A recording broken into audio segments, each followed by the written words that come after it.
Qu'est-ce qui fait qu'un homme est un homme? Serait-ce ses origines, la façon dont les choses commencent? Ou est-ce autre chose, quelque chose de plus difficile à décrire? Qu'est-ce qui fait qu'un homme est un homme? Serait-ce ses origines, la façon dont les choses commencent? Ou est-ce autre chose, quelque chose de plus difficile à décrire? La question est posée dans Hellboy lors des toutes premières secondes du film. La réponse donnée à la toute fin repose sur le critère du choix, opposé à la prédestination ou à la tenue d'un quelconque rôle immuable et fixé à l'avance par la société. Si on quitte Hellboy pour Harry Potter, on constate qu'il en va de même dans ce dernier. Harry Potter dans Harry Potter est le personnage le plus intéressant de Harry Potter parce qu'il est, et, ouvrez la parenthèse, seulement, quand il est, fermez la parenthèse, soumis à des situations de vrai choix. Pour cette raison, cette série est plus intéressante au début qu'à la fin. À la fin, la prédestination de Harry Potter est tellement écrasante que le récit en devient extrêmement plat. Les aventures de Harry se terminent donc par l'impossibilité pour Potter de vivre la moindre aventure valable.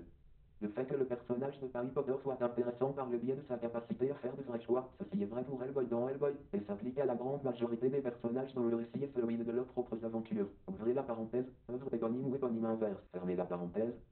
Par rapport à Hellboy, Harry Potter montre d'une manière on ne peut plus claire le rapport qu'il y a entre l'intérêt d'un personnage, d'une part, et sa capacité à faire des choix d'autre part. Si ce rapport est dans Harry Potter à la fois plus facile à observer et à manipuler que dans Hellboy, c'est bien sûr grâce au très emblématique personnage du Choixpeau. Dans la chambre des secrets version cinématographique, le Choixpeau est le spécialiste des choix prédestinés, et il stipule à notre ami Potter que ce dernier est taillé dans du bois de Serpentard. Or, c'est indépendamment de cet avis expert que Harry va maintenir son choix, un choix tout opposé, celui de la griffonnerie en l'occurrence. Et ce, en dépit des doutes qui se présenteront sans cesse à Harry Potter, comme dans la chambre des secrets où le héros apprend qu'il possède le don de la causerie serpentine.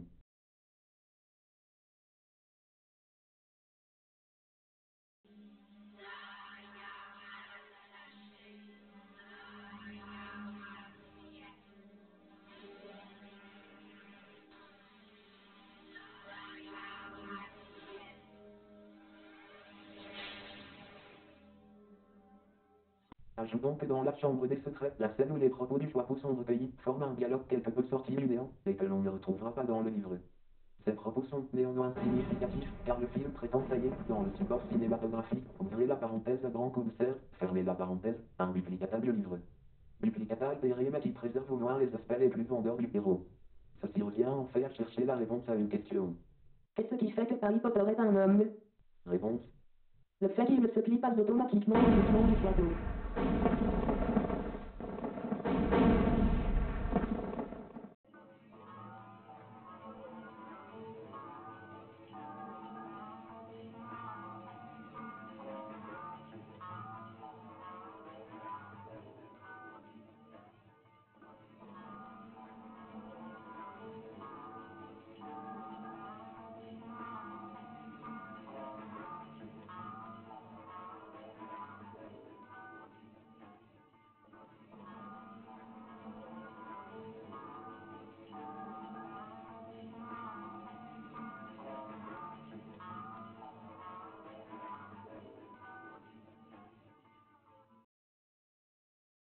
Harry Potter ne se plie pas automatiquement au jugement du Choixpeau. De façon similaire, Hellboy finit par se refuser à lui-même le rôle de serrurier qu'il lui faudrait a priori jouer, puisque sa main n'a ni plus ni moins qu'une plaie, au sens propre.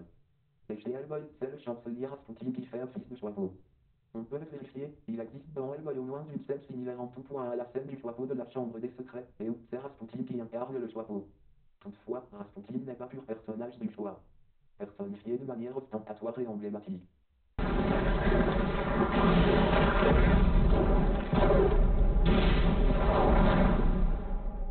Ainsi, c'est à cause du symbolisme plus net chez Harry Potter que nous préférons raisonner davantage sur la base précise du récit des aventures de ce héros. Ceci est vrai notamment lorsqu'il s'agit d'illustrer le fait incontournable suivant. Les personnages les plus prédestinés sont d'autant plus secondaires.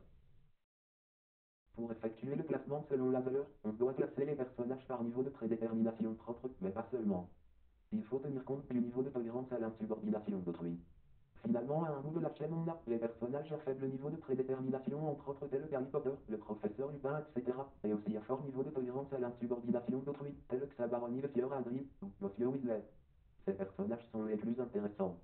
À l'autre bout de la chaîne, les personnages secondaires déambulent, insignifiants, prédéterminés, sujets aux automatismes. Ils sont aussi les plus intolérants.